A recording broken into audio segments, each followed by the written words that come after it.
Tires matter. They're the only part of your vehicle that touches the road. Tread confidently with new tires from Tire Rack. Whether you're looking for expert recommendations or know exactly what you want, Tire Rack makes it easy. Fast, free shipping, free road hazard protection, convenient installation options, and the best selection of hand-cooked tires. Go to TireRack.com to see their hand-cooked test results, tire ratings, and reviews, and be sure to check out all the special offers. TireRack.com, the way tire buying should be.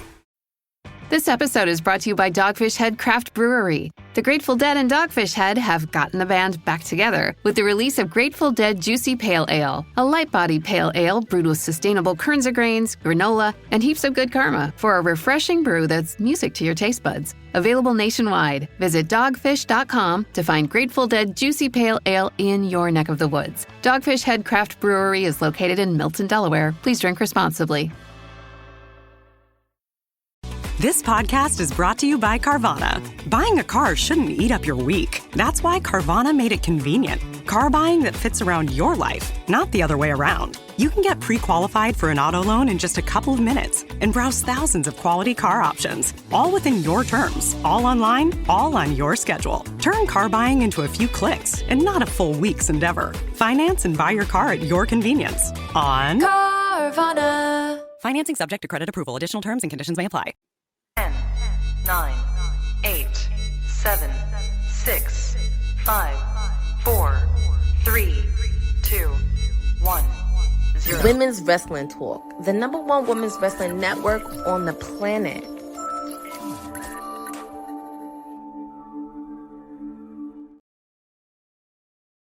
It is Wednesday, and you know what that means. It's a special edition of WWT Live with your PR princess, your timeless elite of WWT, Stone Cold Courtney, whatever you want to call me.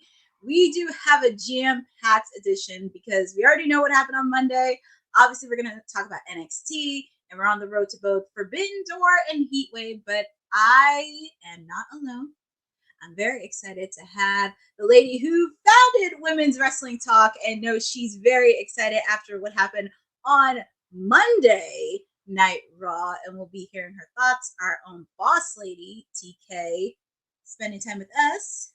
Hey, what's up? How y'all doing? I'm doing good. It's Wednesday because we have lot of news. Lots of news. We do. I was on the phone this morning. I'm like, was today Thursday? I don't even know. It's one of those. It's like the end of the summer kind of weird situation, but we're here. We're here. And also, as you mentioned, it is end of summer. We're getting ready for Labor Day next weekend. But I cannot. Damn, is it next weekend? I think it is next weekend. Oh my God. Oh my goodness. It is next weekend. But of course, I am very happy to have this girl again because she loves wrestling. She loves pageants as much as I do. And very excited to have her back and just want to get her thoughts and everything happening in the wrestling world. Victoria. Hey. How are you? I am doing good. Listen, this is like a big week because not only did we have Forbidden Door this weekend, but it is America Week, which is the pageant me and you both competed in. So I have all the nostalgia going on right now. I really thought that was a wrestling thing. I was like, because after, we'll get into NXT and I saw a few clips from that. I was like, oh, did I miss this? So sorry. Happy America Week. Yes, it is America Week. Oh my goodness, there's a lot, and I'm pretty sure we'll be posting in the upcoming weeks. But just before we even talk about what happened on Raw, we did get some news from Canada's greatest export, Trish Stratus, where she did post today that her mother unfortunately passed away on an Instagram post she posted today. And it's very sad because we don't like to see any of our loved ones pass, and could tell she really had a strong bond relationship with her mother. And just wanted to get you guys as ladies' thoughts on this regarding the recent news that happening related to Trish. Yeah, I mean, it's never easy losing a parent. I think of there's this comedian, Dion Cole. He actually did a stand-up about it, and he was talking about like you become part of this club of it's because it's not like they're coming back or anything. You have all these memories in a lifetime and all the things.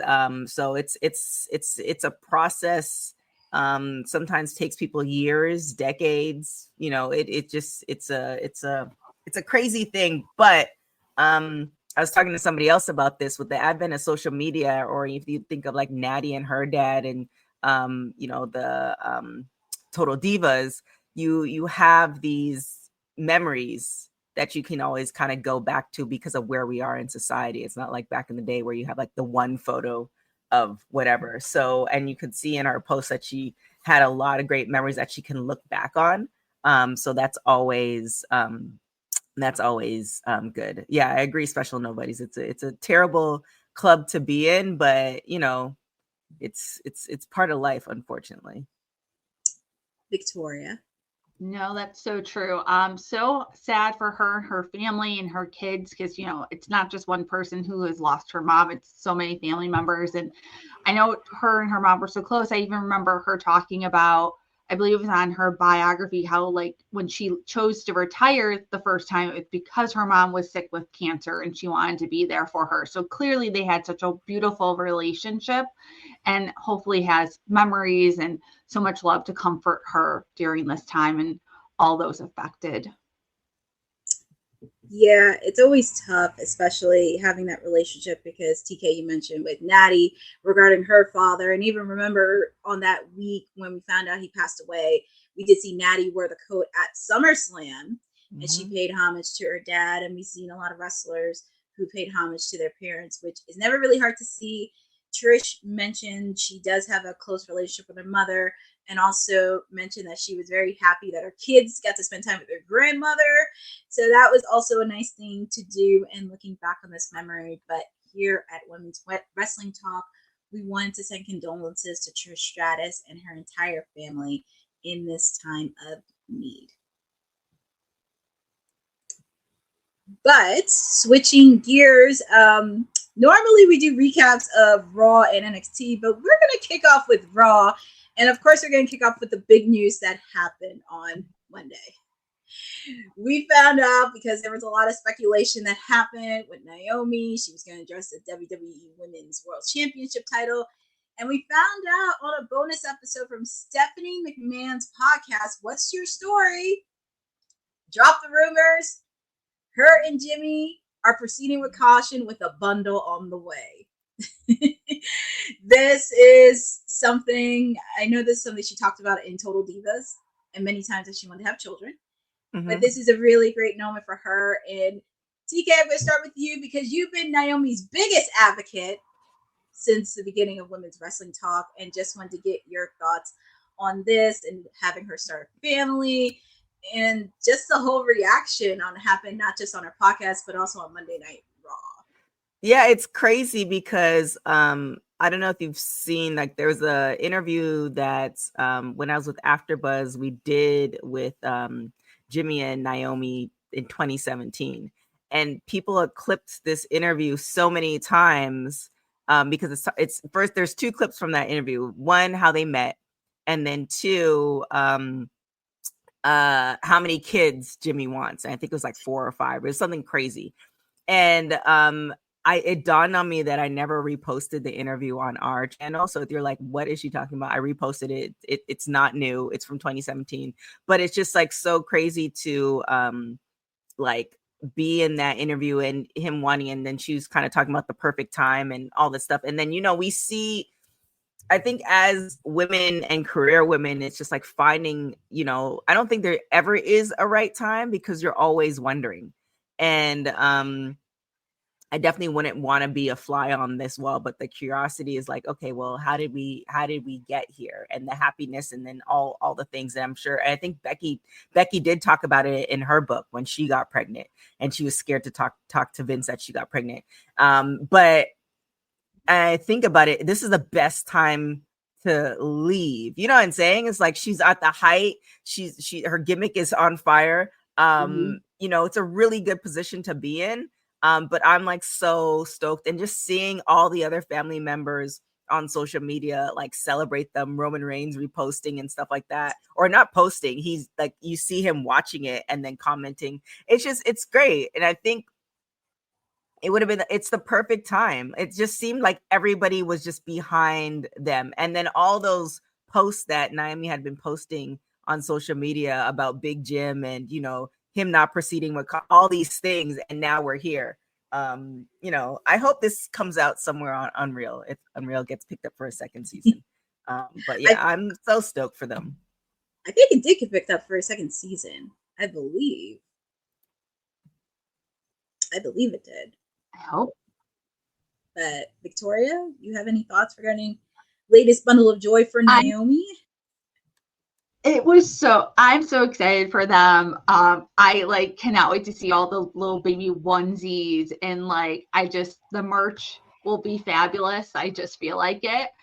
But it's always exciting, right? To have him, you know, to have a new person be a parent, and how she did the announcement. I just adored, like, it was such a mix of like being in character, but also like loving and enjoying the moment so much. Mm-hmm. And I love the baby Uso chants. They just like, it was the highlight of the night to me. Mm-hmm. It was. I will say this, and this is actually the first time she mentioned the bloodline on screen, because we've been saying this for the last couple months on when that's going to happen, and that's one of the first few times she actually mentioned it live on Monday Night Raw, which I thought was really cute, saying the bloodline's just going to keep growing. Man, but if they do not do something with that, and I mean, I know they might, but if they just miss out on that opportunity of including her, and y'all stop with she's not really part of the bloodline, like, what are we, like 10 plus years? Like, just if y'all don't do something with this before she retires or before they retire, it's gonna be a sore subject. Just like Bianca not winning NXT title. It's just no bueno. But anyways, just personal stuff. Yeah. And if you watch Total Divas, you know. Mm-hmm. So, but congratulations to Big Jim and Naomi on their latest bundle of joy. We do wish them the very best of luck, and know this will be talked about, and hopefully we get to see Naomi in 2026. If they did not capitalize on this and run Naomi her bag, oh my god. And obviously they're on Netflix, so it makes a lot more sense to do branding. You can do marketing on it. There's so many angles you can do it on. Yeah. Just listen, if there is not a proceed with caution onesie pointing to the diaper, mm-hmm. they're missing the mark. Yeah. And you know it's crazy. I know we're gonna talk about Raw for a minute, but this was crazy because I did see a lady that actually had proceed with caution tape all around her and jumping like crazy on Raw on Philly, and she had this sign in, and I was just like, wow. Oh, Fashion Nova is selling the costume. I don't know if y'all saw. Yeah. For Halloween, Fashion Nova has which I feel like, I don't know if they got clearance from WWE, so I might just go and buy mine now before they take it down. But yeah, I checked it because I'm like, where are these people getting, like, the costumes don't look as authentic. They look like I was like, mm-hmm. they're floating around somewhere, and so Fashion Nova has them, which is interesting. So I'm hoping, you know, well, in particular Naomi, but WWE's getting their cut. Else Fashion Nova's, that's gonna be a whole situation. That's gonna be a popular Halloween costume for 2025. But we do want to wish congratulations to Naomi and Big Jim on their latest bundle of joy, and wish them the best of luck. And of course, we did have Monday Night Raw happening in Philadelphia. We did have a few matches. This was actually a bonus match I did not think was announced beforehand. We had Finn Balor and JD McDonough, the WWE Tag Team Champions, taking on Mr. Iguana and Dragon Lee. And obviously you had Dirty Dom in the corner, and it was a really good, fun match. Obviously we had Kinko interfere because of the match him and Dom are going to have at Worlds Collide in September. But also, of course, the Judgment Day continuing making a statement and why they are a dominant faction on Monday Night Raw. And just wanted to get you ladies' thoughts on this entire match. And also I found out this is actually Mr. Iguana's first match on Monday Night Raw. The commentary for this, so good, hilarious. It had me, I usually try to unfortunately I try to catch up on my wrestling when I'm walking on the treadmill, and I was laughing so hard. People were looking at me like, I was like, the commentary for this match, and then also New Day's match, hilarious. just the education back and forth on, do iguanas do that? And then the learning of the Spanish words, just I love the ability through commentary where they can make you laugh. I'm like, you're doing your job, to me. So it was a great match. And then the tie-in as far as Worlds Collide in September. I mean, the person who is keeping track of all these multi-stories and these multi-universes in the different promotions, the TNAs, and then obviously NXT and the Raws and SmackDowns of it all, because I'm sure there's one master list. Just, I would love to see who that person is, and I'm guessing it might probably is Triple H. But like, what does this like? Is there? We saw the whiteboard on Unreal, but is there like something else to keep all these? Because they only talked about 2 or 3 major stories in Unreal, but there's a lot going on here. And to keep track of it all, I'd love to see how that's all broken down. Victoria. Well, I will say, one, I love Corey and Cole as a combo. I am not missing. I am so happy with them as a combo. I love Pat McAfee, but I don't need him back. Like, I'm just very happy with how they work together. Where's Honey with the shades? Where's Honey with the shades? But also I will say, my poor husband, right, who does not watch wrestling, when Mr. Iguana came out, he was like, he's green. I'm like, yeah. And he's like, I'm out for this one. I can't. And they will do a disservice to us if they do not have Mr. Iguana in the Royal Rumble and R-Truth eliminates the iguana. Like, if the puppet. Oh, yeah. That'd be gold. That would be gold. Mm-hmm. And that's all I kept thinking. Every time the iguana comes out, I'm like, imagine R-Truth working with Mr. Iguana.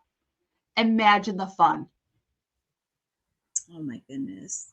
That would be crazy just to see that happen.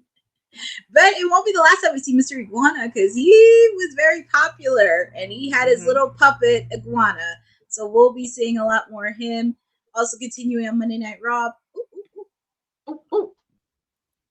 Oh yeah, we had Becky Lynch versus Natalya for the Women's Intercontinental Championship match. Obviously, Natty was in Natalya form, not Natty Neidhart. So she was in her heart form, and it was a hard fit match between these two ladies. But unfortunately, Becky Lynch retained it, and she was going after both Maxine and Becky Lynch. But of course, we saw the return of Nikki Bella. She came back and wanted to attack Becky, especially after the diss that happened 2-3 weeks ago. Now, I have a quick question for both of you, because it looks like they're trying to set up Becky versus Nikki for the Women's Intercontinental Championship match. And where do you think these two ladies are going to meet? Has it been said if Nikki's full-time, or is she kind of on this pseudo Legends contract? It didn't say, but I could see her being on a Legends contract.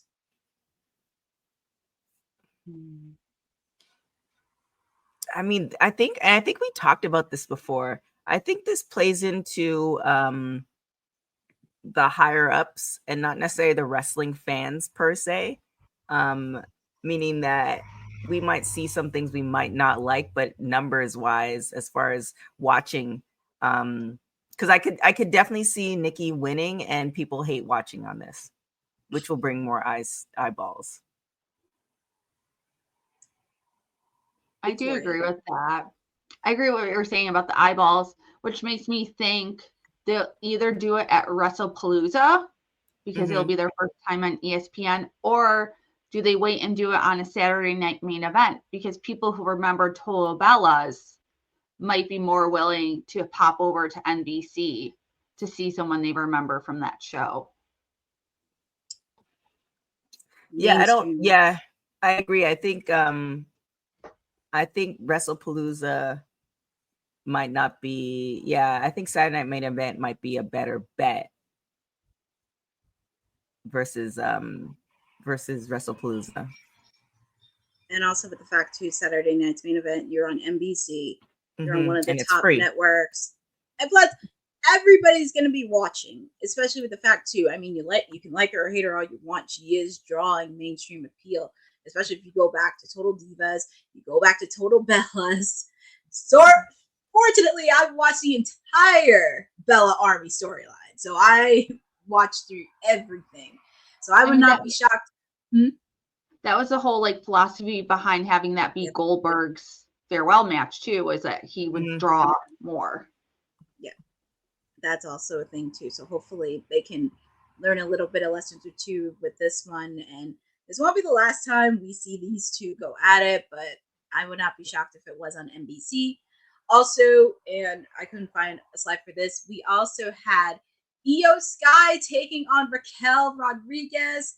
Of course, Roxanne was in the corner, but Io Sky picked up the win. But it looks like there's a little bit of friction with her, the Kabuki Warriors, and then you had Rhea Ripley come in. So I know everybody doesn't want to see Rhea in the title picture anymore, and also with Io. But where does this place with all of these ladies? And could we get Io versus Asuka in the near future? Yeah, that's happening. And I agree with somebody said Paris. Paris for Brie might be a good one too. I think Paris because it's international crowd and because I want to say we just started doing international, but international as far as PLEs and stuff is now becoming a thing. I think Paris might be even a good look too. But yeah, Io and Asuka, yeah, it looks like it's a setup, especially what I wish they would do is when they are yelling in their language that they have subtitles, because I kind of low-key want to know what they're saying. That's what I wish too. I wish for that so bad. I do think we're gonna get that, and I wonder if they're building to something like maybe we're gonna get Asuka, Io, and then there's gonna be an issue, and we're gonna end up with a tag team match ultimately. But yeah, there's a lot going on in that little crew right now. And but I do like even when they do like the special little videos, like maybe they can't do the subtitle on live. I feel like they're smarter than that, but come on. Give it to me in the clips. Just tell me in the clips what's going on. Yeah. I mean, but see, Dylan, you're on point. Yes, I would like a real-time interpreter. Like, you know it's happening. It's not like you don't know. It's not like it's a surprise. And it's not to say that, like they don't know what they're going to be saying. So, I don't know. I mean, I don't see why not. They can't put translator. I want to know what Io was saying, because I'm like, what did you make her say that go crazy? Because for her to be mad like that, I'm like, I want to know what she said in Japanese. This is going really old school, but and they were mostly picking on them. But there was a point in 97 where there was a Japanese tag team and they would dub their voices over. What were they? I'll find it and post it. I'll share it on Twitter, but something like that. Anything. Well, those two, I'm telling you, all four of these ladies, it's going to be very interesting to see all that. And we also know next week, Rhea Ripley will be facing off against Roxanne Perez next week in England. But also a friendly reminder, there will be a programming because it will be 3 p.m. Eastern time for Monday Night Raw on Netflix. So just a quick FYI there. Oh, you might do a little watch along or something. I don't see why not. And plus, I don't mind when they do early stuff. It's just, it's live, it's present, and we don't have to worry about spoilers. But we shall see on that. Wrapping up Raw, we had Braun Breaker versus Jey Uso meeting in an Extreme Rules match, obviously because they were in Philadelphia. It's the original home of Extreme, and there was a lot of chaos that happened in this match. We saw, of course, Bronson Reed come in and Seth, LA Knight, CM Punk. Everybody was going to get involved in this match. and it was very much chaos. But we also got to see the return of the tribal chief, Roman Reigns. We got to see his return against Bronson Reed, and unfortunately, after taking his shoes 2 weeks in a row, he had to come back for retribution and really made the floor on challenging him at Clash in Paris. Oh my gosh, I just realized something. If you do Raw next week, Courtney, does that mean you are now the mayor of Raw? Oh my God. I'm just... Oh dear God. I mean, I don't want any issues. I'm just saying it's been a minute for good reasons. We know why, but you know. Well, for good reason. I mean, well, he did crash my watch along. Just saying. Twice for AEW, but I don't know. We shall see on Monday. I mean, Moses says I would say it's been about 5 weeks since we had Monday Night Mayor. Mayor wants to steal Wednesdays for Courtney. He ain't stealing my Wednesdays. Not when my client's still the women's champ. I mean, I'm just saying, we gave Mercedes Moné her first loss. All right, look at all the doubts. Said not pulling up. Oh, let me screenshot. But I believe he'll pull up. I mean, I don't want to take Monday night from him because that's his jam. But I just wanted to get you guys ladies' thoughts on this because now we know, per Adam Pearce, it will be Bronson Reed taking on Roman Reigns at Clash in Paris. But just wanted to get you guys' just quick thoughts on this. The Tribal Chief coming back, him versus Bronson Reed, and will he get retribution after the Tribal Thief took his Jordans? I mean, kudos on Nike for supplying so many shoes for him. Yeah, I mean, I think because you remember when they weren't in Paris, but they were in France somewhere last year. I feel like France is, you know, they love these PLEs, and I think they're going to be, given where Roman is now, I think they're pro Roman, and I think this is going to be a good look for him. So he might get retribution. I think he will get retribution for those sneakers, and you know, not only be the Shula Fala, but also like maybe he'll regain the name for himself. But I think it's going to be a good look. I'm excited for it. I'm like a little shocked. So no, listen, this is going to make people go a little crazy.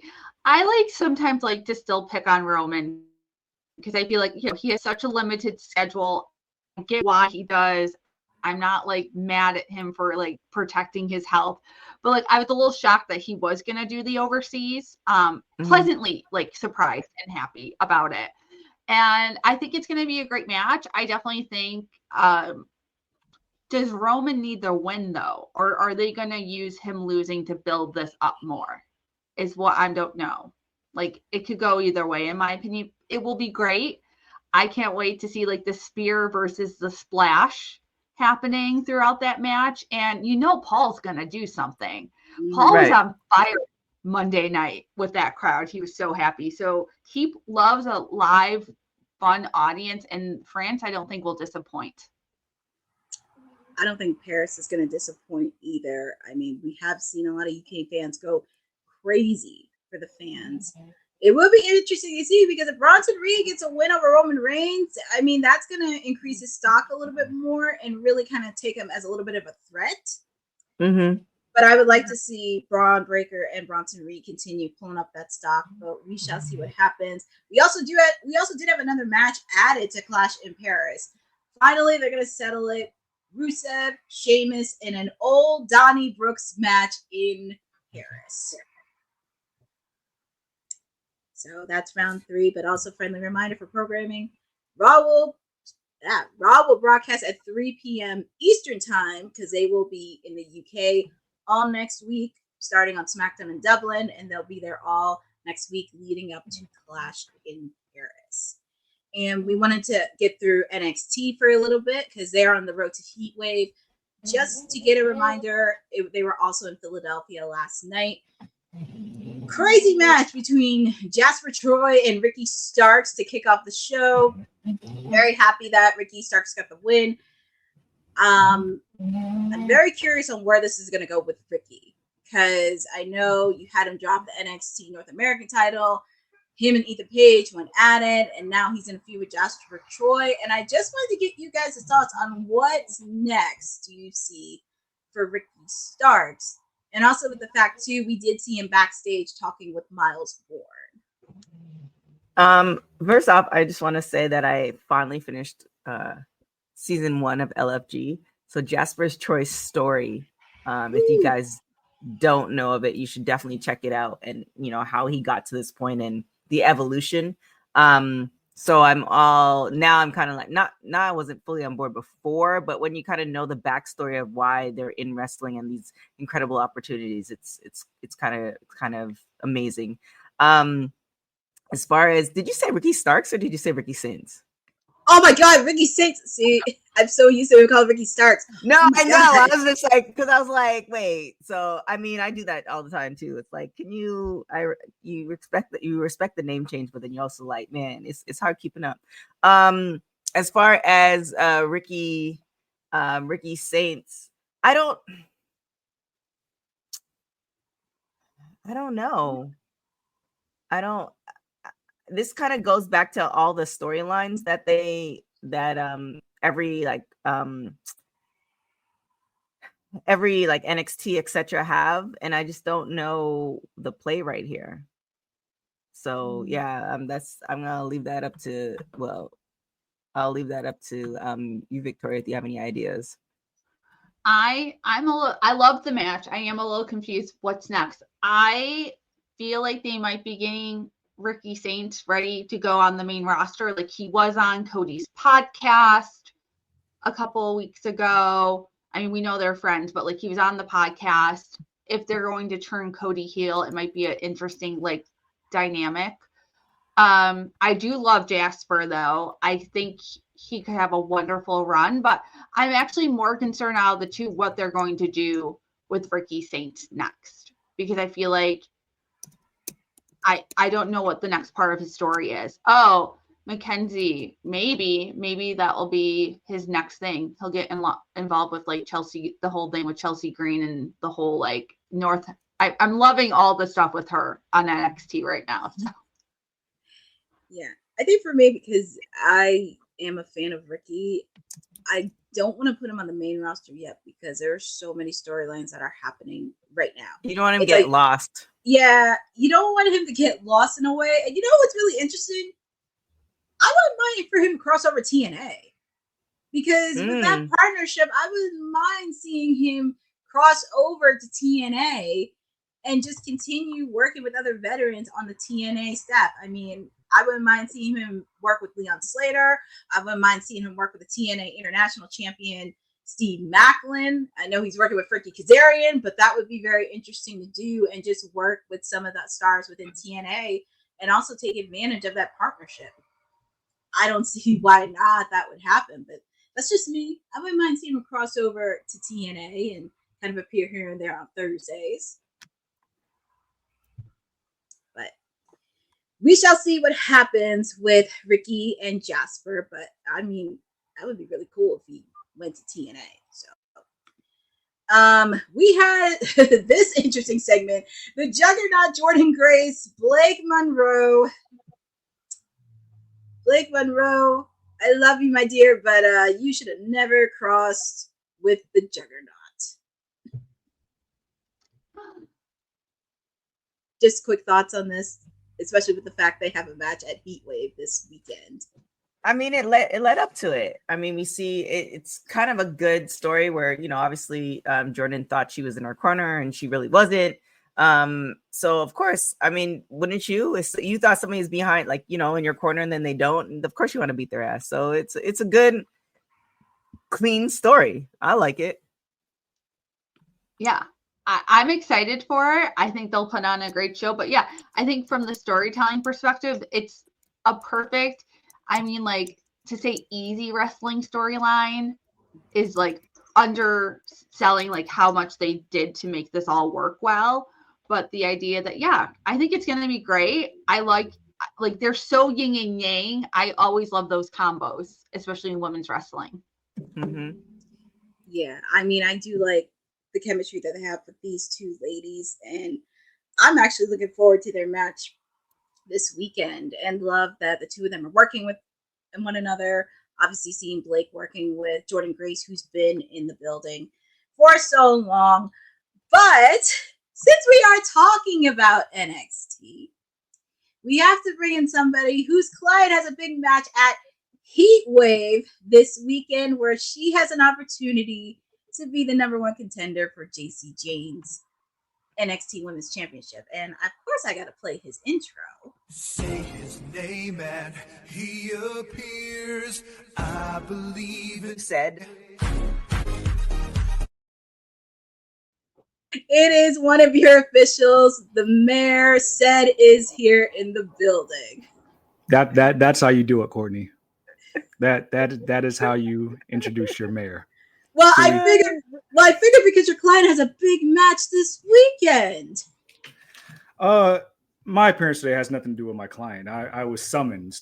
I don't know who summons me, but you know what happens. And it's like Captain Planet. If I see my name in the chat, then I have to. So if they summon you for Monday Night Raw, you're going to show up? You got to show me the demand. Oh, y'all, you hear what he said. You got to show me the demand. You hear what he said, because, you know, there might be somebody taking over starting next Monday. You talking about a replacement?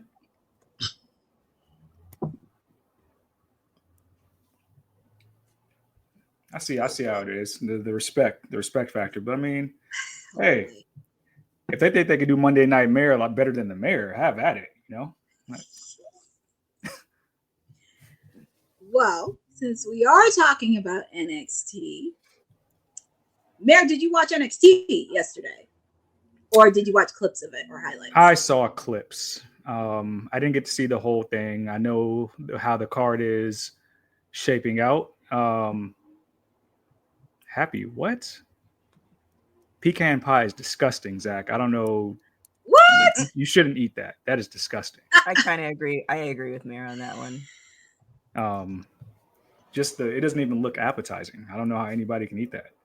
But no, yeah, the card should be good. It's going to be another one of those cards that's going to rival Forbidden Door on the weekend, and we'll have to see if there's going to be any major changes. I don't think there's going to be any big shakeups, but I think we'll be surprised with the outcome of some of these matches.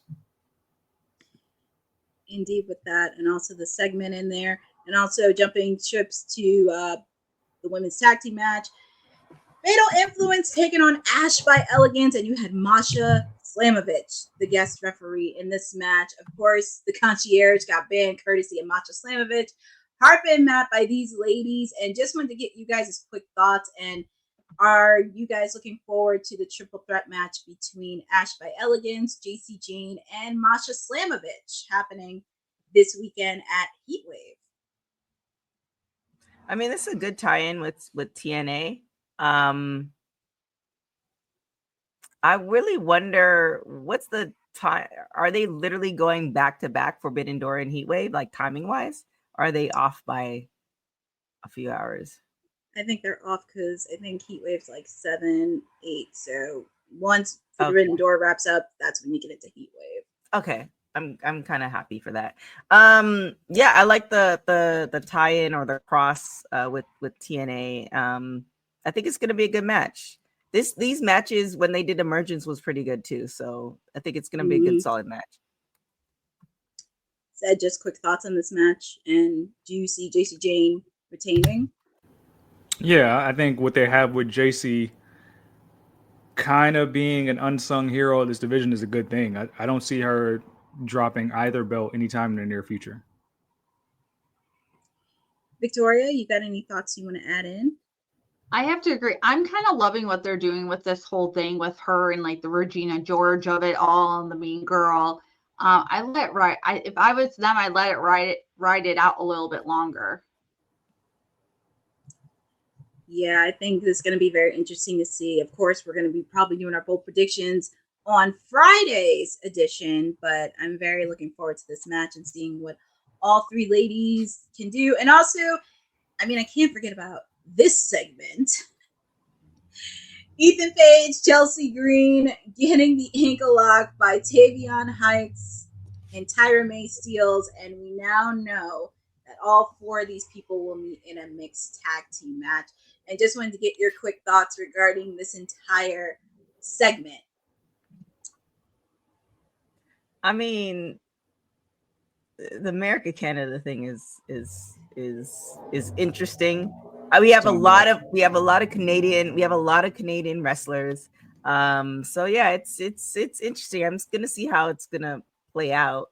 There are some political references. I don't know if people were actually able to pick up. But it's interesting. That's all I could really say to it. Said. America gimmicks in 2025 are trash unless you're El Grande Americano. That's the only one that's dope. But I mean, I'm glad that Tavion Heights is starting to get into more of a prominent singles role. I don't know what's going to happen with Tasha May Steels. It's kind of like another reboot for her because she's been on main roster, or sorry, not main roster, but NXT programming before, and then got sent down to Evolve. I think Chelsea's a good counterpart for her to kind of get over because I think they see a lot in her. And I said Tyra May, sorry. But this will be the only time you see me go Team Canada and align with TK and her interest. Wow. Oh.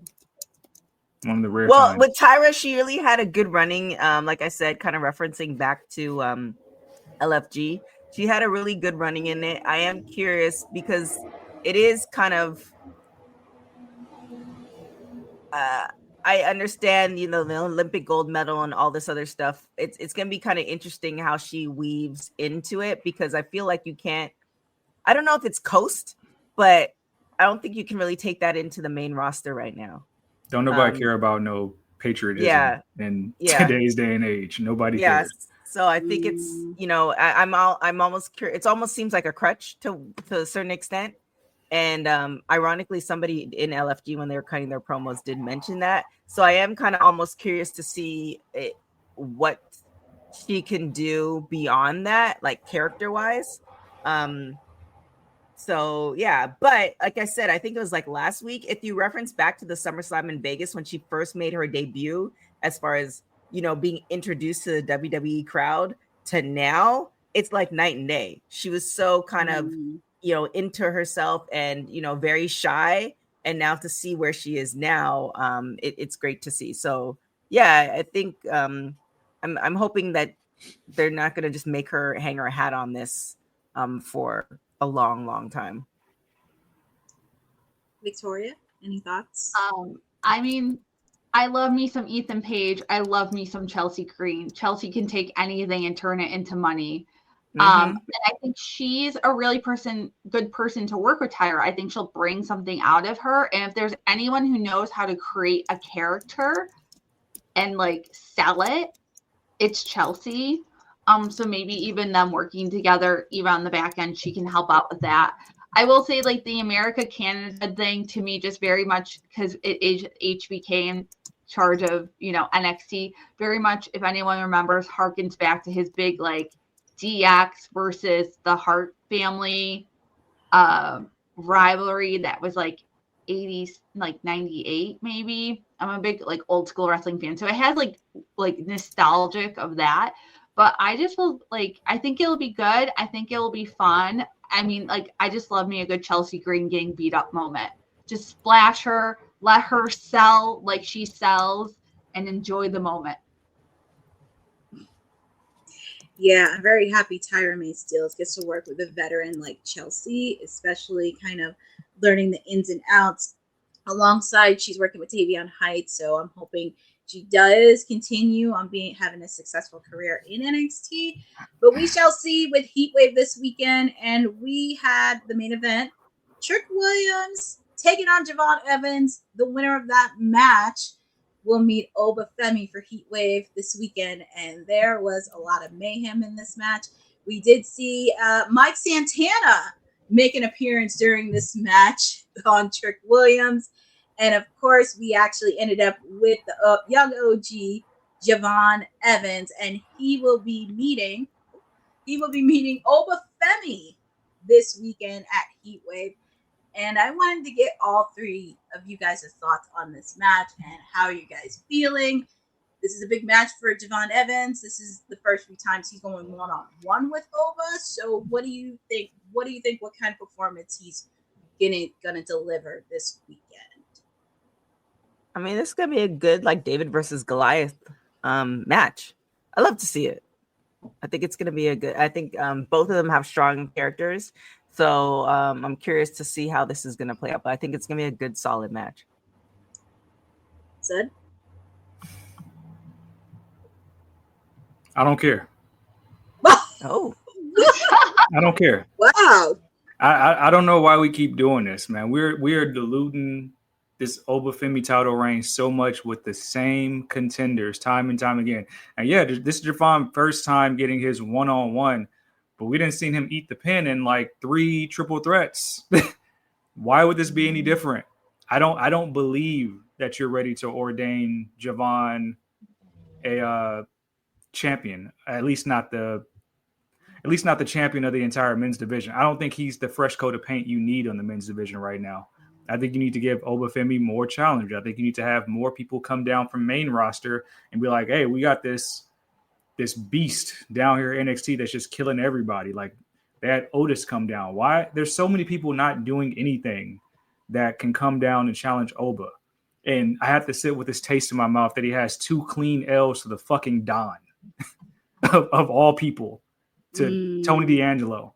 But then he's supposed to get his 3rd L to Javon Evans just like that and disappear to the main roster. No, we're still in the book of Oba and there's still like more important stories to tell. And it's like, I don't know who got the pin, but they're not doing a good job with it.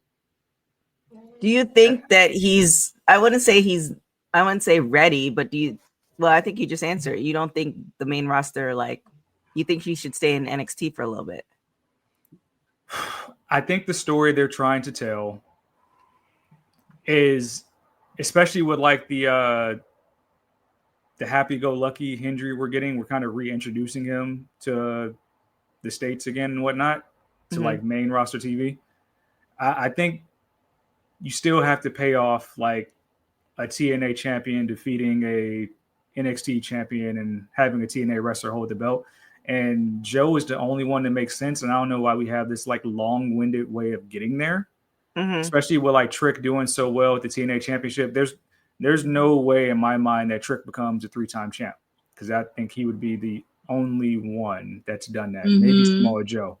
But with Oba, it seems like they wanted to call Oba up. They said, no, we're going to keep you in NXT. And it's like this run as a champion, it's not bad, but it's not good either. It's not strong enough for him to debut on Raw or SmackDown off the heels of it. So I don't see them saying like, hey, Javon Evans is the guy to defeat the Goliath, and now I'm supposed to look at Oba as strong on either brand.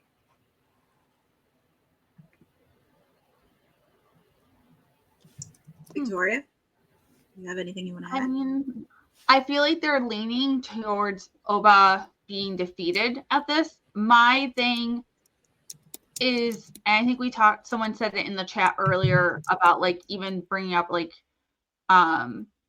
Ricky Staines, right? Like where do you put him in the main roster right now if you were to call him up?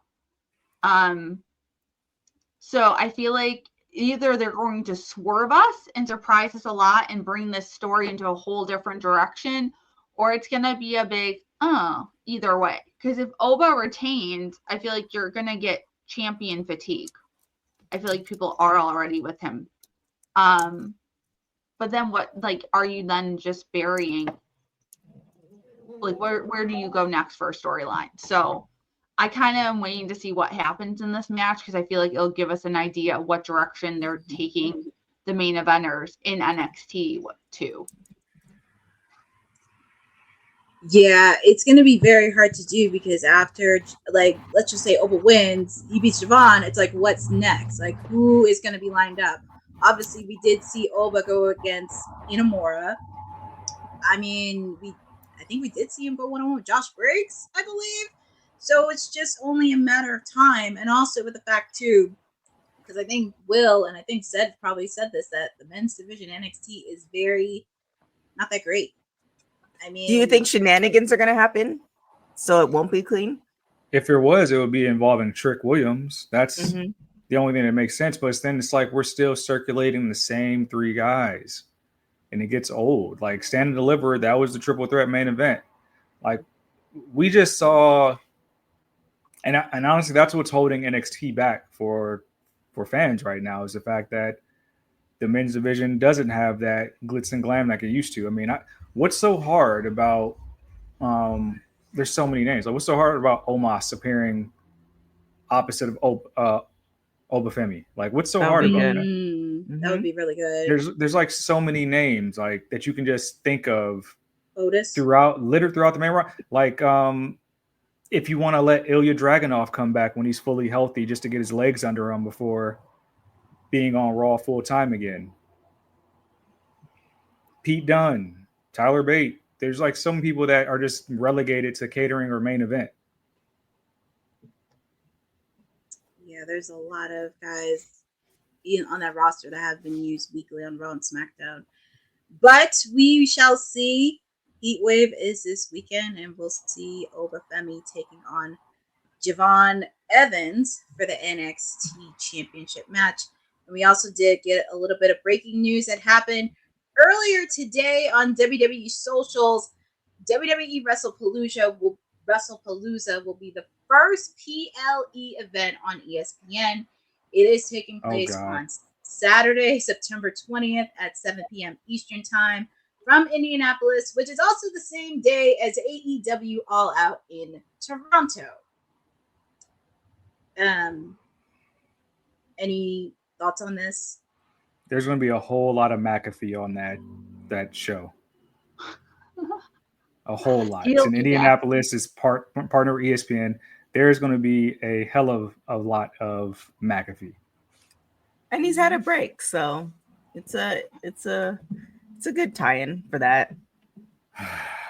And his show and ESPN, yeah, he's gonna bring all the people that don't like. Again, this era is not about wrestling fans. This era is about the casual fan. For sure. I just realized that I need to figure out how to log into that ESPN through my cable account quicker than I thought it was going to have to. Same. I thought it was going to be like beginning of 2026. I didn't know. I didn't know it was going to be like, oh, yeah, here you are, and now figure this out and pay more money. Yeah. Do we know the logistics of this? Because obviously it's going to be Peacock's last PLE, but will everything still be housed on Peacock? Like, meaning, you watch the PLE on ESPN, but then you can watch it on Peacock later? Peacock is probably done. I think they're going to be housing stuff on the ESPN Plus side of things. So now the whole wrestling WWE library is going to be on ESPN.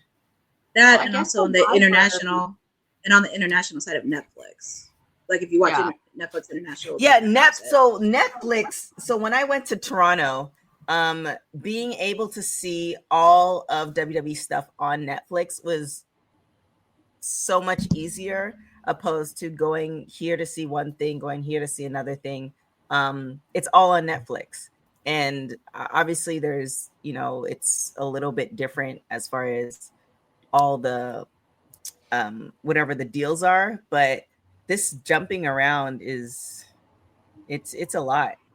It's a lot, but and there's a rumor. I don't mind it because Disney out here moving crazy the past month. Mm-hmm. Yeah, true. There's a rumor that YouTube is also looking at possibly bidding, because I guess the catalog is still up for sale or like up for housing. Mm-hmm.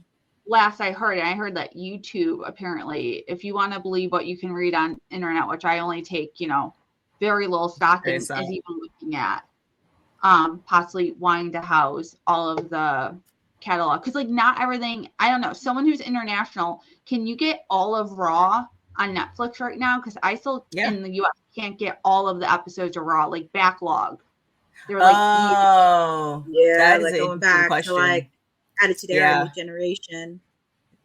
Yeah, that's I don't know, because I know you get I know you get at least 2 to 3 months. Yeah, that is an interesting question because it's if it's on YouTube. See, here's the problem where I don't think it would be on YouTube is because YouTube is accessible to everybody. And I feel like then that would mess up certain deals in America or, wherever else, like for instance, in Canada, I think almost everything is on Netflix, but in the UK, it might be somewhere else. So I think because, YouTube is across the board, unless they pay a crazy amount of money, which would be like, could you just imagine now you go to YouTube and you can watch everything and you just pay, I don't know, $60 or whatever the thing is, just kind of almost like it when you had the WWE app, which was a good thing. I know they lost a lot of money on that, but that would be great. But I think they would be messing up certain deals. I know a space. What? They host the library right here. Go ahead, put that bid in, TK. I got 5 on it. You got 5 million? 5 cents. Nickel.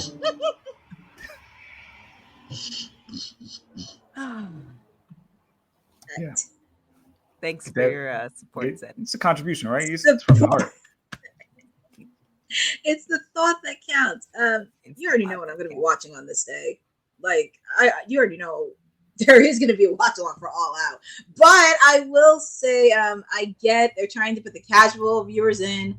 Obviously, at that time, September, it is football season. So don't be shocked if members from the Colts, if they don't have to play at any away games, don't be shocked if any of the members will be at that stadium. I get with Pat because I'm sure he's going to be promoting this on his show, on ESPN, whatever, on sports channels. But it's going to be flooded with McAfee and also his audience. I would not be shocked if he mentioned this on game day during college football season. But yeah, it's going to be very interesting on that day. It's going to be very interesting development. So yeah, we will be having a watch along, but I will be in Barbados, so I will not be on this watch along. But it'll be fun. I wish I could have been on the Toronto one, though. I know. Well, you'll be getting a watch along for All Out Toronto. That is confirmed. But we shall see on that. I like passport stamps too. You like what? I like passport stamps too. Just saying. Well, since we were talking about Canada, we had to go get somebody who lives in Canada. Natty, I mean, the boat, she's just picking up accolades left and right. She made history by becoming the first woman to be awarded the prestigious Luthez Award by the Cauliflower Alley Club. And Natty took it to Instagram on her accounts to announce that honor and reflect on her long and accomplished career in professional wrestling. She made in a recent social post that she expressed her gratitude and acknowledged the significance of the award and its namesake. To be the first woman to be awarded the prestigious Luthez Award means so much to me, as Luthez is held as a standard bearer in wrestling. She also shared her philosophy on the business, stating, like everything worth spending a life chasing, the wrestling business has never been easy. It's not easy today. It never gets easy. And if it does, I'll know when it's time to hang it up. And as I mentioned, the Luthez Award is one of the highest honors bestowed by the Cauliflower Alley Club. So congratulations to Natalia. And I believe Jazz also got an accolade too on the same day, because I did see a photo of them together. But congratulations to the boat. Congratulations to Natty. And just wanted to give you guys just quick thoughts on the latest accolade from Natalia. Wow, Jeffrey, that's what we're doing. Time to walk off set. Wow. I mean, Natalia, like the fact that she's going, and the fact that she's doing so many different other things on other promotions. And, we just saw her in Triple Mania. I think kind of almost like how I want to say Trin, Naomi rebranded herself. I think there's going to be something coming where she's going to have that kind of last run. So it's well deserved. She's put in the work, despite what others believe or say or thought. Victoria. I'm a huge Natty fan. I want to see the character of Natty on WWE TV. I think she is. I love this rebranding of her. Congratulations to her. She has, lasted a long time through a lot of different iterations of what WWE thought women's wrestling should be on their show and really stuck it out. So I just like in this last stage, let Natty be Natty and let her win a freaking title for once. That part. Mm-hmm. That's where I stand with Natty. Said.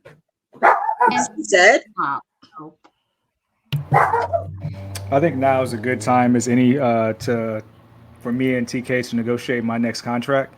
I want it written in that I get an extra commission whenever I had to talk about the boat. Because you guys do this strategically to me, where you invite me to shows where we have this influx of boat content, and I don't appreciate invite you to shows. Mm-hmm. You guys reel me in and say like, hey, we're going to be doing this. And then here we go. Boat every damn time. Wow. Okay. On the Monday Night Mayor, we don't even discuss the boat. We just breeze on right by it. Okay. And how much would you like, said? Let's start with Barbados. Let's start there. Oh, that's a job. That's not a fun thing. That's a job. I work. Okay. I work too. Earn my keep. Okay. I just want a commission structure to discuss the boat. I thought we've established that the boat is passe and that we want more Natty Neidhart. We want to see more of that. You still haven't said your price. Is this your price?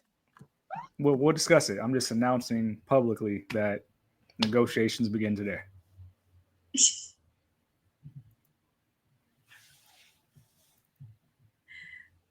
I was gonna say something, but I'm gonna be on my best behavior.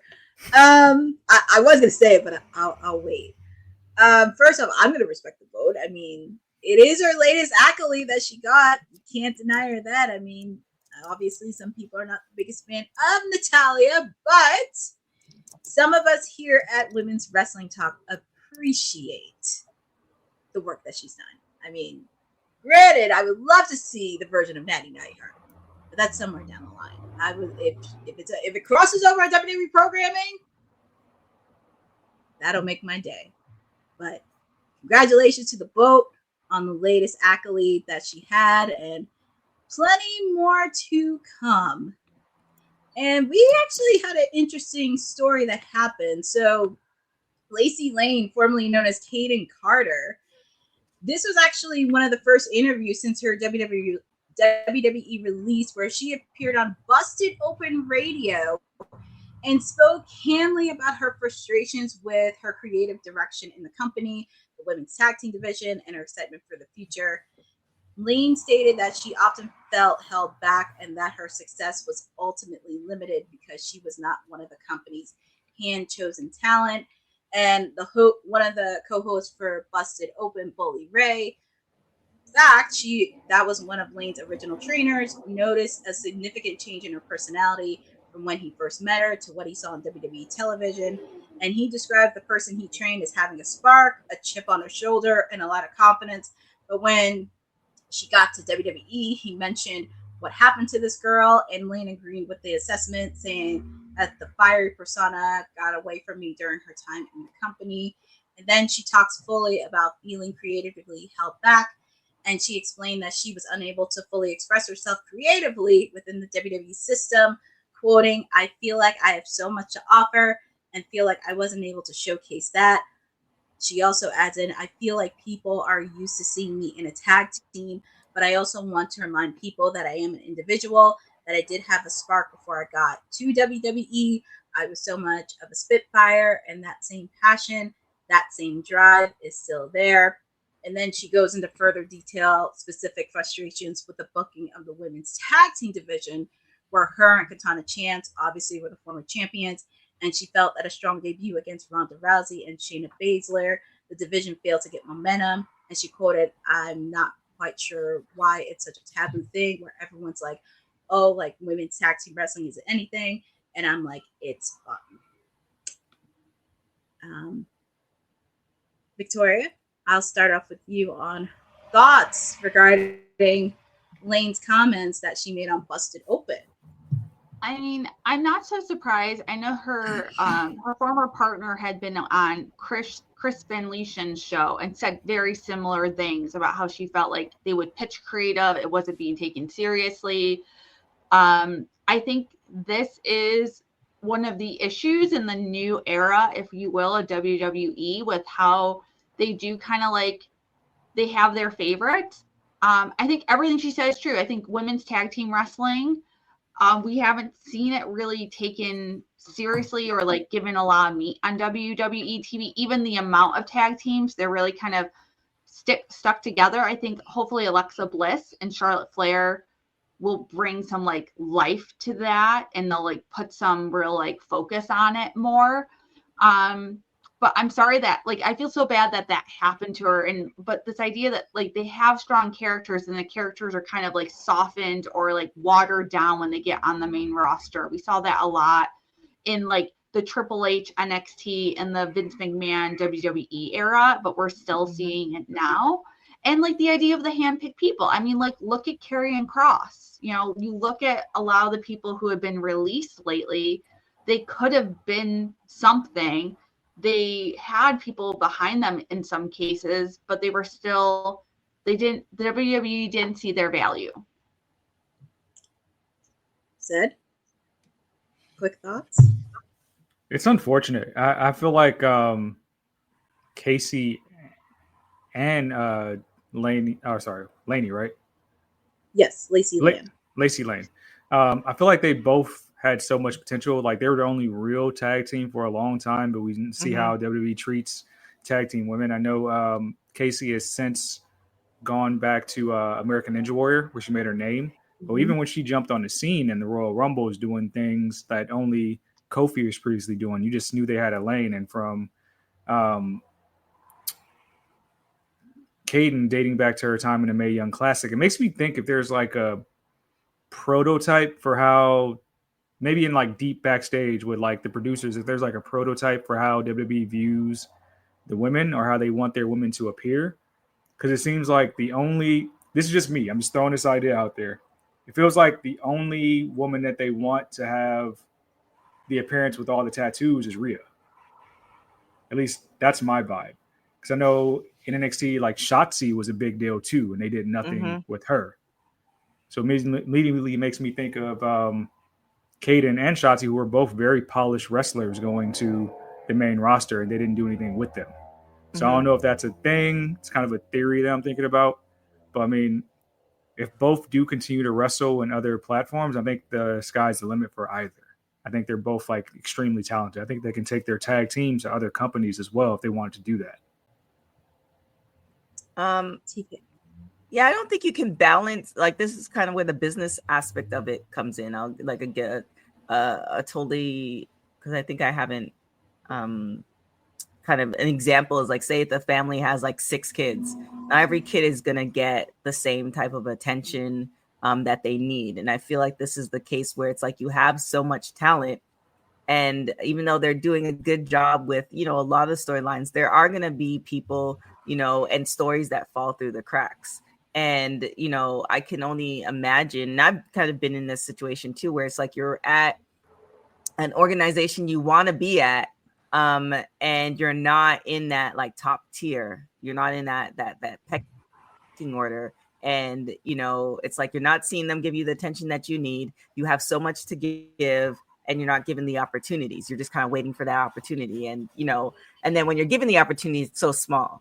So it's kind of unfortunate, but I don't think this is going to be the last time we hear something of this happening. There's, you know, 100+ people of just talent at WWE and like AEW and other promotions. It's just going to be too hard to cater to everybody. And then you're also asking a small group of individuals, the producers and the writers, to be able to tell, a story that's going to connect with fans, on your behalf. So there's a lot of different things that are going. And then it also goes back to, I think a week or two ago, we were talking about, merch and sales. So it's kind of one of those things where it's like, if you're not getting the stories that you need to connect with the audience, then the merch is not being sold in order to make the company money. So therefore you're not making the company money. So, we can't. So it's just, it's one of those vicious circles that, some people get out of and some people don't.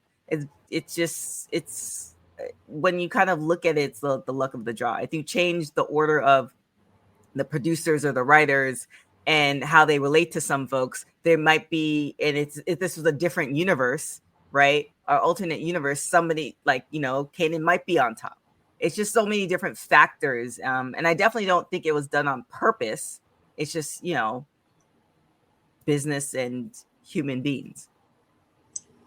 Yeah, I think because, and this is where a lot of people, especially fans, kind of don't understand the business and mechanic sides when it comes to like the professional wrestling business. They think they do, but in actuality they don't, because they don't know what happens behind the scenes. And it really sucks with Kate and Ekatana, because they were actually a good tag team that were very cohesive. Unfortunately, we've seen a lot of people drop the ball on certain superstars where it kind of fits. Obviously, with Karrion Kross, we've seen it when Blair Davenport got released, and when they also had that slurge in there with the releases. And also, I will kind of throw it in there, they kind of did drop the ball with the Iconics when they were a tag team, because they didn't have a women's tag division during that period in time. And it's really hard to do it because you have to think like, okay, what's the spark in there? And even with Kaden and Katana, it wasn't wrestling wise, it was just really hard because I really wanted to see them do a lot more within that division. It was just very hard when you go and hear them live and the fans just don't have a slight reaction. Even when they tried to team up with Lyra Valkyria with a 6-woman tag match, it was just a little bit hard to do. So that's the sucky part of the mechanic side when it comes to business, because of course there's always money involved, there's merch involved, and also is it going to move the needle? So that's one of the things that it's really hard it's a tough pill to swallow, but at the end of the day, it is a business and there's no hard feelings with that. But I do think both of them are going to be successful at wherever they go. I would not be shocked if they did go to TNA. That would be something that they could do within that knockouts, but we shall see. And I really want them to be very successful in that division. But we're switching gears here because I didn't realize it was that close. But we're going to do a quick preview of AEW Dynamite happening tonight at the top of the hour.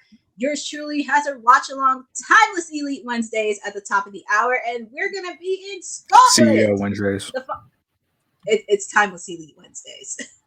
Scotland. We're going to be in Scotland this weekend. It's the final Dynamite before Forbidden Door this weekend. We're going to see Will Ospreay and Jon Moxley go face to face before their big match this weekend in the Lights Out Steel Cage match. We're also going to have the World Tag Team Title Eliminator Finals match between Brodino and FTR, and the winner of that match will be facing off against the Hurt Syndicate this weekend. We're also going to have, for the first time ever, we're going to have Tony Schiavone interviewing Adam Copeland and Christian Cage. Obviously, I know them as Ed and Christian, but I'm very happy to see the sit down with the two of them ahead of their match this weekend against Nick Wayne and Kip Sabian at Forbidden Door.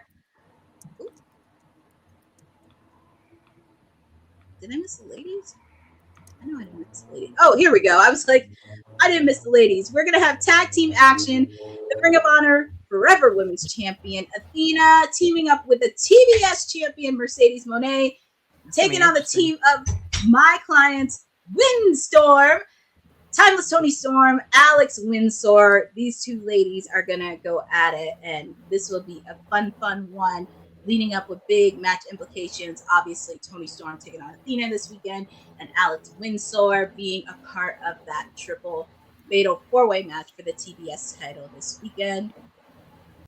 And We're also going to have Bryan Danielson be a special guest commentator, especially after his triumphant return from All in Texas.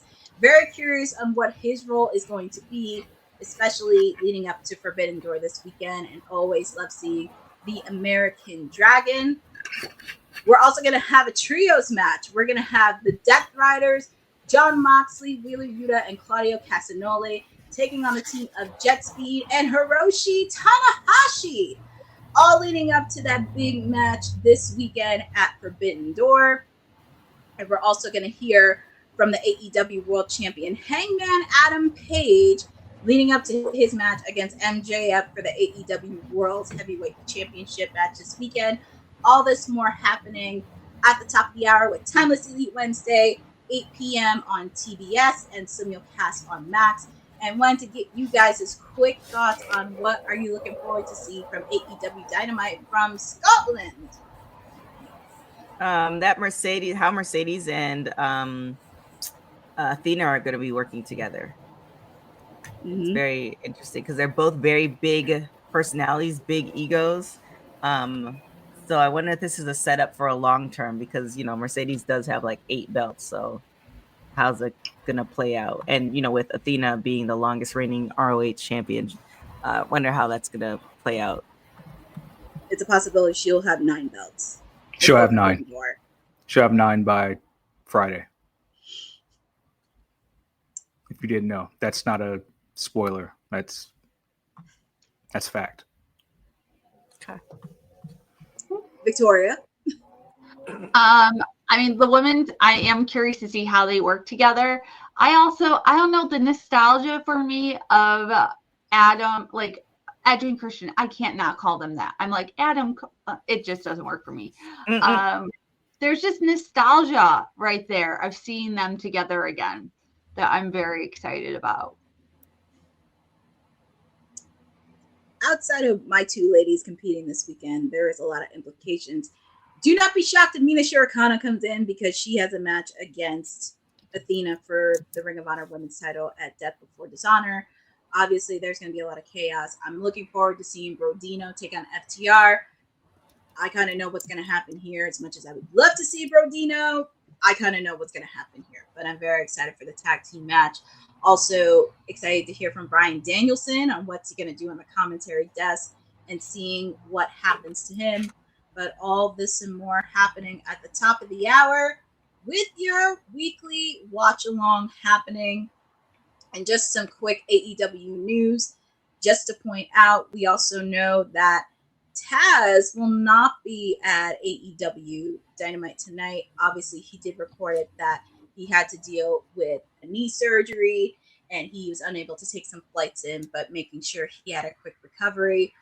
Also, just another thing, Nigel McGuinness. This is no joke. This is Nigel McGuinness. Ahead before his big match at Forbidden Door this weekend against Zack Sabre Jr. for the IWGP Championship match in his home country of England. He went on to say,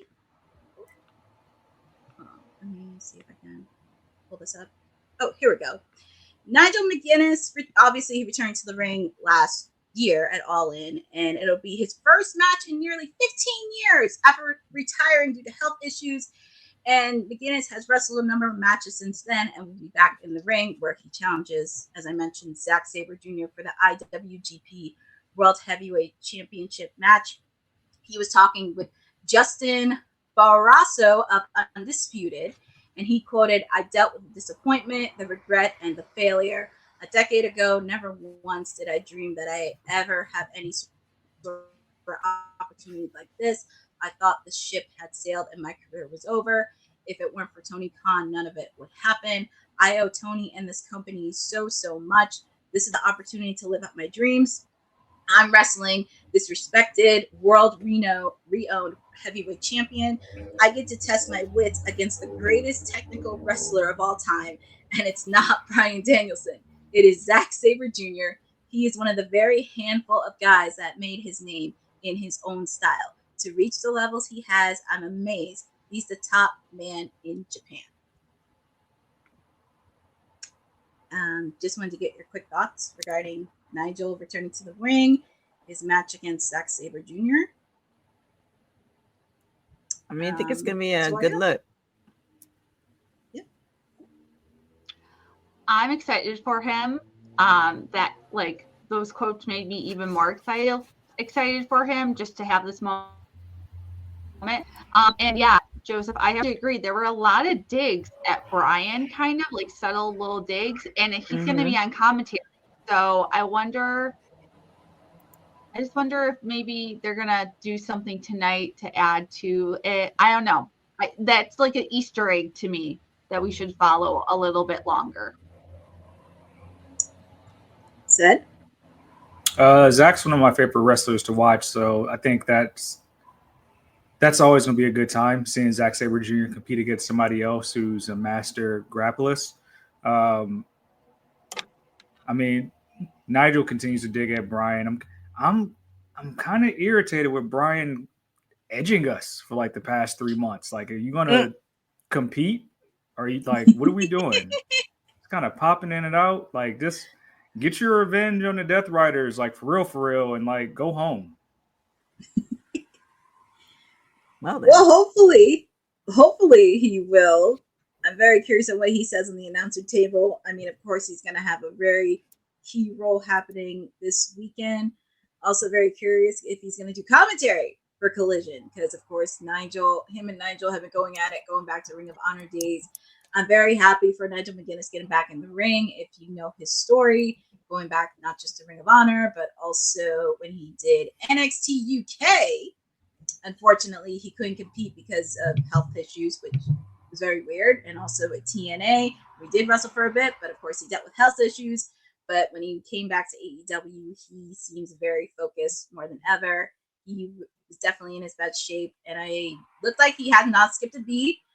Even the stare down that him and Zach had last year at All In Wembley Stadium, I do think it's going to be a good homecoming for him.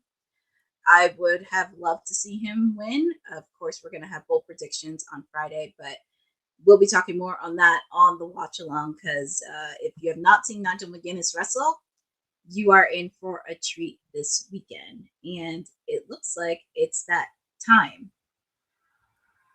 Or does anybody else have anything they want to talk about? Or I think we're good. Yeah. Well, I guess this wraps up Wednesday's edition of WWT, and we can share with us on where the people can follow us. And I will start with Victoria. Well, you can find me on all the platforms at Victoria Waco.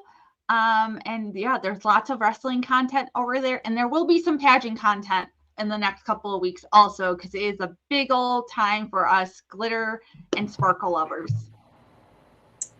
Said, where can the people find you?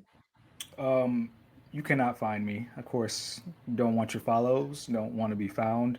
Apparently, I'm being replaced on Monday night. I don't know what I did to deserve that, but the mayor has 3 or 4 times in the past week, and the disrespect just continues. I don't know what I did. Disrespect? But if you say my name, I will clearly show up as I've done. Okay, so 6 or 7 for my times. folks in the chat, Jennifer Bosa, producer from a future, Jeffrey, y'all say Mayor's name next Monday at 3 p.m.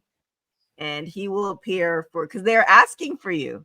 So they want the mayor so he'll appear on Monday. I haven't received the messages. I don't know where they're being sent. If they're going to TK's inbox, she is wildly irresponsible. You have to send these messages to me directly. So directly to Said says, said the answer, said the director said on Monday. Dylan, you can go ahead and schedule that post. Said we'll be there on Monday. Jeffrey's right. You might see me do a little takeover here. CEO Wednesdays. That's probably my favorite day of the week. Courtney's gonna beat you up. I don't know if you see her face. Also, make sure you check out Heatwave this weekend. You know, my client Lola Vice will be wrestling, and I fully expect her to become #1 contender for JC Jane's title. If not, me and Hickenbottom got problems. I see Tanahashi's going to be on the show tonight. Tanahashi, I'm still going to catch you lacking for what you did. Oh boy. We got to discuss Are it. you going to be on the Heat Wave watch along? Will there be a watch along? Yes. Is this confirmed? Yes.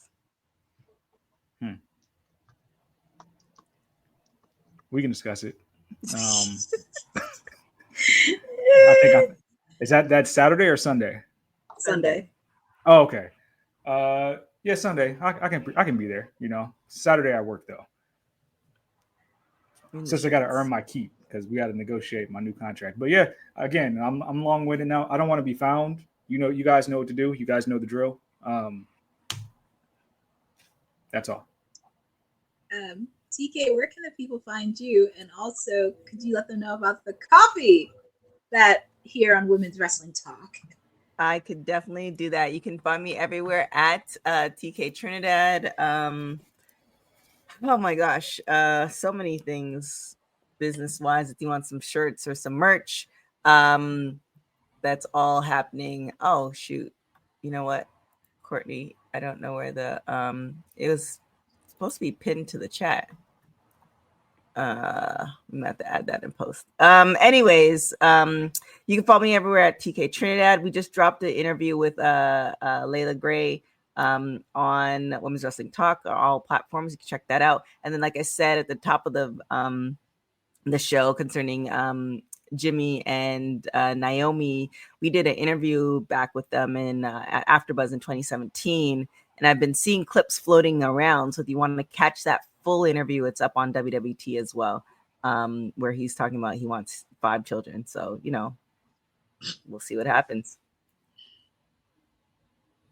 Yes, Seth. Yes. I'd noticed something, and I just want to bring it up to the chat. Like, chat, if you look at these 4 grids right here, you see how everybody's hair is like nice and done, and then you look at mine and like I haven't had a haircut in like 5 weeks. That's TK's fault. I just want y'all to know that. Like, I'm not getting the revenue. You're not getting the revenue. Yeah. Your checks have been sent in the mail. Everybody else is getting paid. Everybody got fresh presses, new braids. I can't even get a lineup. You know, that's how sad is living over here. I mean, I thought you had the OnlyFans though. You're not making money off of that? We're not discussing that today. That's You said it on Trillmania. Those are specifically for PLE episodes only that we discuss those matters, not on WWT Live. Okay, we're tune going to redact that from the episode as well. Okay, tune into Heatwave where Sed will talk about his other businesses, his other ventures. The people can find me top of the hour, where I'll be doing Timeless Elite Wednesday from Scotland. Please do not give me any spoilers. I am aware it's a taped episode. Do not give me any spoilers because I will block you. And who knows, Seb may pull up because his client, the CEO, does have a big tag team match tonight. So who knows? He may pull up for that. He may pull up confronting Tanahashi. Who knows? Who knows? But at the top of the hour, you can chat with me because it's the final Dynamite before Forbidden Door this weekend. You're going to have a watch along for Forbidden Door with yours truly from London, England. And also, Sed may be getting his day because he may have to take over next Wednesday. It's a possibility.